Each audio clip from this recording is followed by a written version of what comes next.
Hello guys! Welcome back to my channel, Ambitious ang Lakwachera. And today guys, I will be sharing with you a situation about my Move It experience. So, everyday my means of transportation, back and forth, office, house to office, office to house is Move It.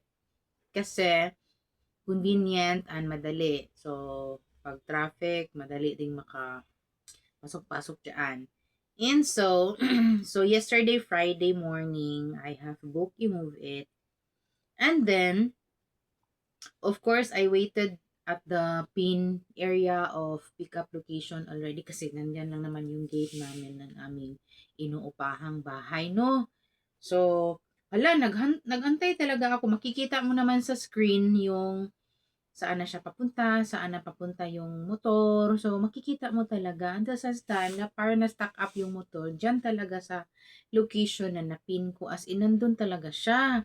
Hindi siya nagmo-move. So, ako naman, hanap ako, hinahanap ko siya na sana yung move it. Bakit andito na siya? Pero wala namang physical motor.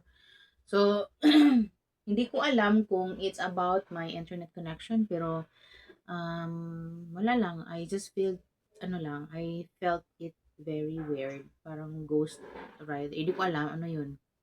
So, here comes to Move It coming. So, sabi ko, uy, kuya, Cathy, sabi ko, kuya, Cathy, ay, sorry ma'am, ibang pangalan yung na-mention. So, next naman, iba din naman yung pangalan na mention. Sabi ko, pinakita ko doon sa isang Move It, nung na pinastop ko ba.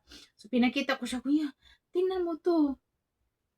Nandito na siya kanina pa, oh, pero wala talaga. So, tiningnan nung isang movie, alam ma'am, di ko rin alam yan, pero ang tawag nito, ang passenger ko kasi is hindi Cathy ang pangalan. Trisha yung na-mention niya eh. Pero sabi ko, anong nangyari dito? Sabi niya, hindi ko rin alam, ma'am. So, iniintay ko siya na that was 8:45. Hala, mag ano na, um, 8:50 na, wala pa rin siya. No, so, tinawagan ko siya, walang sagot. Um, uh, Chinat ko doon sa Move It na chat box, wala ding reply. So, nakailang beses ako ng tawag. Wala talaga, kasi wala naman talagang Move It sa paligid ko. Pero nandun siya nakastock sa pin location talaga. So, parang sabi ko, wala, anong nangyari? Anong klaseng experience ito? First time ko naman ng buong time kong nang-move it. Parang yun yung time na na-experience ko na kakaiba. Hindi ko na alam kung anong nangyayari. So, ang ginawa ko naman, siyempre lumakad-lakad ako papunta doon. Baka ma-encounter ko din siya doon sa iskina. So, pagdating naman sa iskina, wala talagang move it. So, what I did, ay kinancel ko yung booking kasi makasampung tawag ako, wala talaga eh. Tapos yung message, walang response. So, nabigla ako kasi nakita ko pa naman siya nung, tawag nito, nung papunta na siya eh sa location. Pero nung nandun na siya sa location, na-stack up siya sa location talaga na doon ako nakatayo, doon ako naghintay. So, kinancel ko yung booking and I booked a ride again, no? So, ayun, ang nangyari ay late tayo. Late tayo nakarating sa opisina.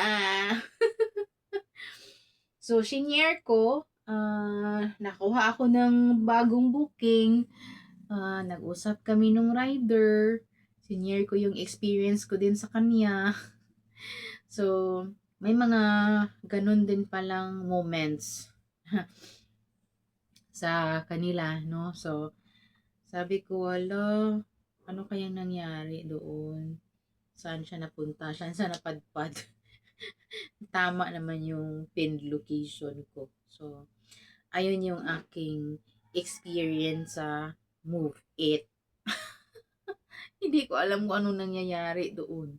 Basta yun, parang weird lang siya. Kasi, nandun talaga siya, no? Sa screen, nakikita mo talaga, nakastack siya doon eh, sa pin location, pero wala eh. Diba? Hindi naman siguro multo, no? Sabi nung isang movie trader, ano daw yun, parang Ghost Rider, something like that. Or hindi natin alam kung ano nangyayari talaga. Kaya yun, bigla akong kinabahan nun. Pero, importante, nakarating pa rin sa office. Late nga lang. So, yun, yung aking move at experience. Bye! Thanks for watching!